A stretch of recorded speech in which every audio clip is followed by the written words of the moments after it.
Some of my top tips for students for coming into an advising session would really be just to come prepared with the list of questions that they may want to have answered. That could include different classes, career options, even major or minor exploration.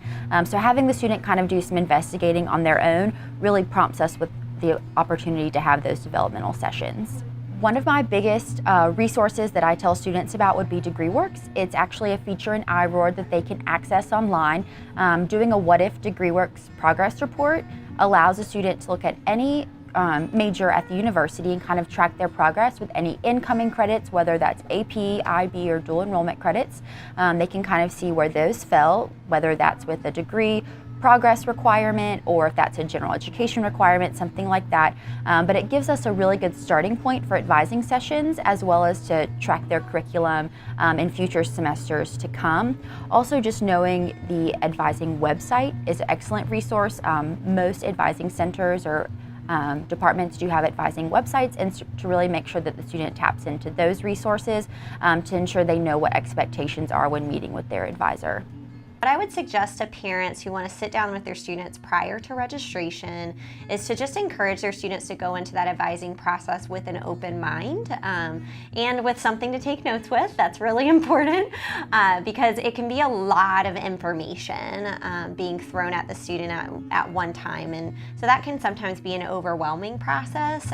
Encourage a student to have their questions prepared, so if they're interested in studying abroad at some point during their experience, they need to share that with their advisor. If they are interested in pursuing a professional school in healthcare, for example, maybe it's physician assistant or dentistry, that's something they should share with their advisor. So just anything that they are thinking as it relates to their academic experience that they'd like to include, it's never too early to talk with an advisor about that. So just kind of helping your student to figure out how to articulate those goals and write down a good list of questions they want to ask. So as far as financial aid and advising, just really being aware of any minimum credit hours in a semester, minimum GPAs, knowing things about whether it's calculated on a yearly basis or semester by semester. There's just lots of ins and outs to different scholarships, so really all of them are a little bit different. So just having families sit down together and look at what those requirements are and just be very clear because that information is also in iRoar for students to access as well.